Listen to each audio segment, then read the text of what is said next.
Hello and welcome back to Yonderpreneur. Today in this video we're going over one of the newest investment visas on the scene. Today we're off to the Central Asian country of Kazakhstan. Let's get into the video. So first of all, I'm just going to go over some details about Kazakhstan. It's not really one of those countries people are always hopping off to go holiday in. It's not Thailand, it's not Japan, it's Kazakhstan.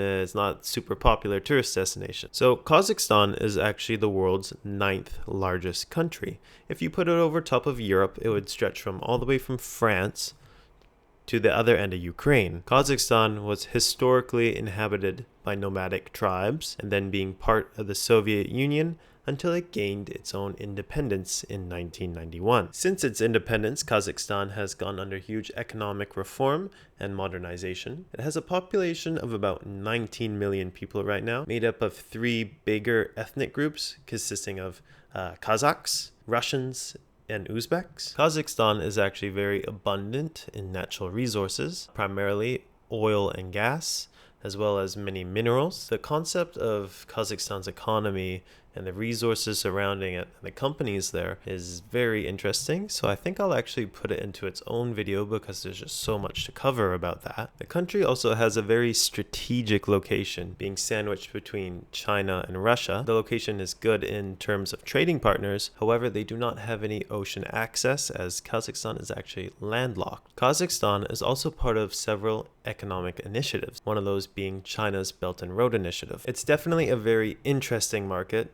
definitely a frontier market. This isn't a market for people who have a very low pain tolerance to risk. I myself have not actually been to Kazakhstan yet.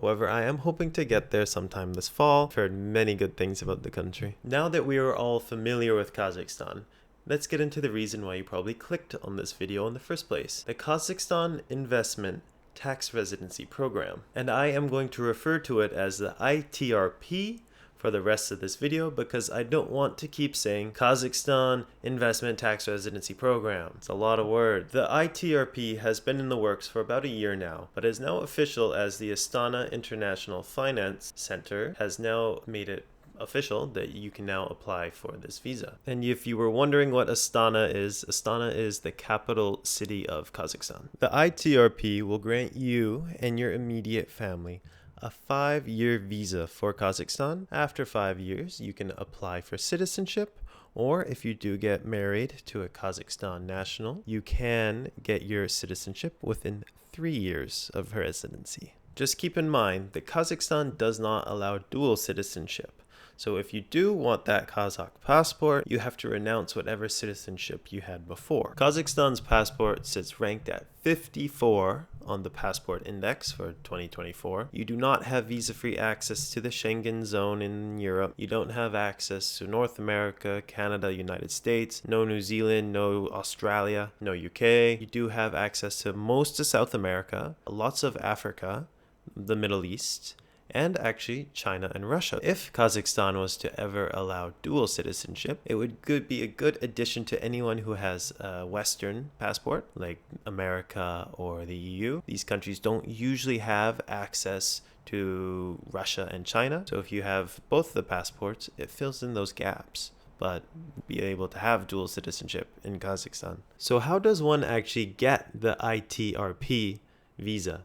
Well, it's actually a lot less of an investment amount than what other countries usually ask for. First off, you have to apply with the AIFC, the Astana International Finance Center, where you will be required to pay $7,750 or $11,375 for you and a spouse. Once you pay this initial application fee, then you have to invest $60,000 into a public company on the Astana International Stock Exchange. It's not a massive stock exchange, like it's not Shanghai, it's not New York Stock Exchange, but you do still have some really interesting companies on there that could fit a global portfolio. After you've made the investment, then you will get your approval on whether you're getting your ITRP visa or not. Once you are granted your ITRP visa, you can become a tax resident of Kazakhstan by only staying in Kazakhstan for 90 days. This is actually really different and really interesting. For example, Dubai, the UAE, you need to stay in the country for 183 days. Most countries around the world, not all but most, require you to stay in the country for 180 days to become a tax resident. 90 days is a real game changer. This very short minimum day stay to become a tax resident of Kazakhstan is very interesting for the perpetual nomad type, people who don't want to be locked into a country for more than 6 months a year. Initially, the taxation plan in Kazakhstan was going to be similar to Paraguay or Panama, where you would only be taxed on your in-country income. Foreign sourced income coming from abroad would be taxed at 0%, and you'd only have to pay taxes on your income sources coming from within Kazakhstan, like dividends, rental payments, or business income. The 0% foreign source income system, combined with Kazakhstan's 90-day tax residency, would have made this program a serious competitor and probably one of the best in the world. Unfortunately, they did add this strange tax system that is similar to what you find in Italy or Switzerland, called a lump sum tax system. So yes, you wouldn't be paying any taxes on the income coming in from abroad. So let's say you had a business based in another country, the income that you bring into Kazakhstan from that business would be untaxed, or if you had dividends coming from an investment in another country. However, so there is this lump sum, which is a 58,000 yearly fee or charge or tax, whatever you would like to call it. So it doesn't matter how much money you made in a year, you have to pay this $58,000 lump sum tax. So this can actually be good and bad. It just depends on your situation. For a guy like me who isn't making millions of dollars a year, this tax would be very inefficient, and I'd just rather the regular kind of tax, just tax me on a percentage base. Because I'm not making millions of dollars a year, and probably, let's say I was making $100,000 a year, this would be a 58% tax. If I wanted to pay 58% tax, I would stay in Europe, Canada, or somewhere else. But now, for example, let's say you make $1 million a year. Now 58,000 is only a 5.8% tax, and that is actually really attractive. So obviously Kazakhstan has some brutal winters and also some hotter summers.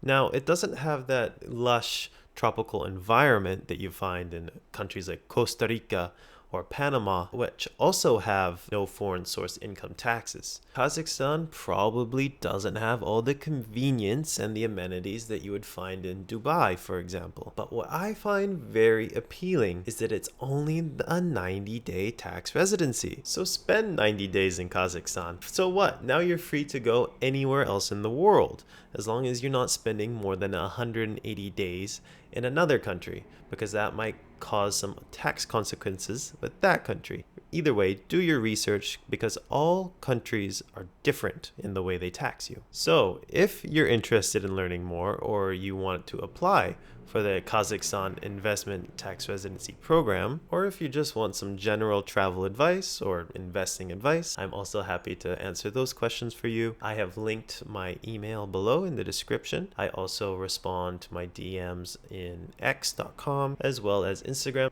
or you can just leave it in the comments below. That is all for now, guys. I thank you very much for watching, and like and subscribe, and I'll see you in the next video.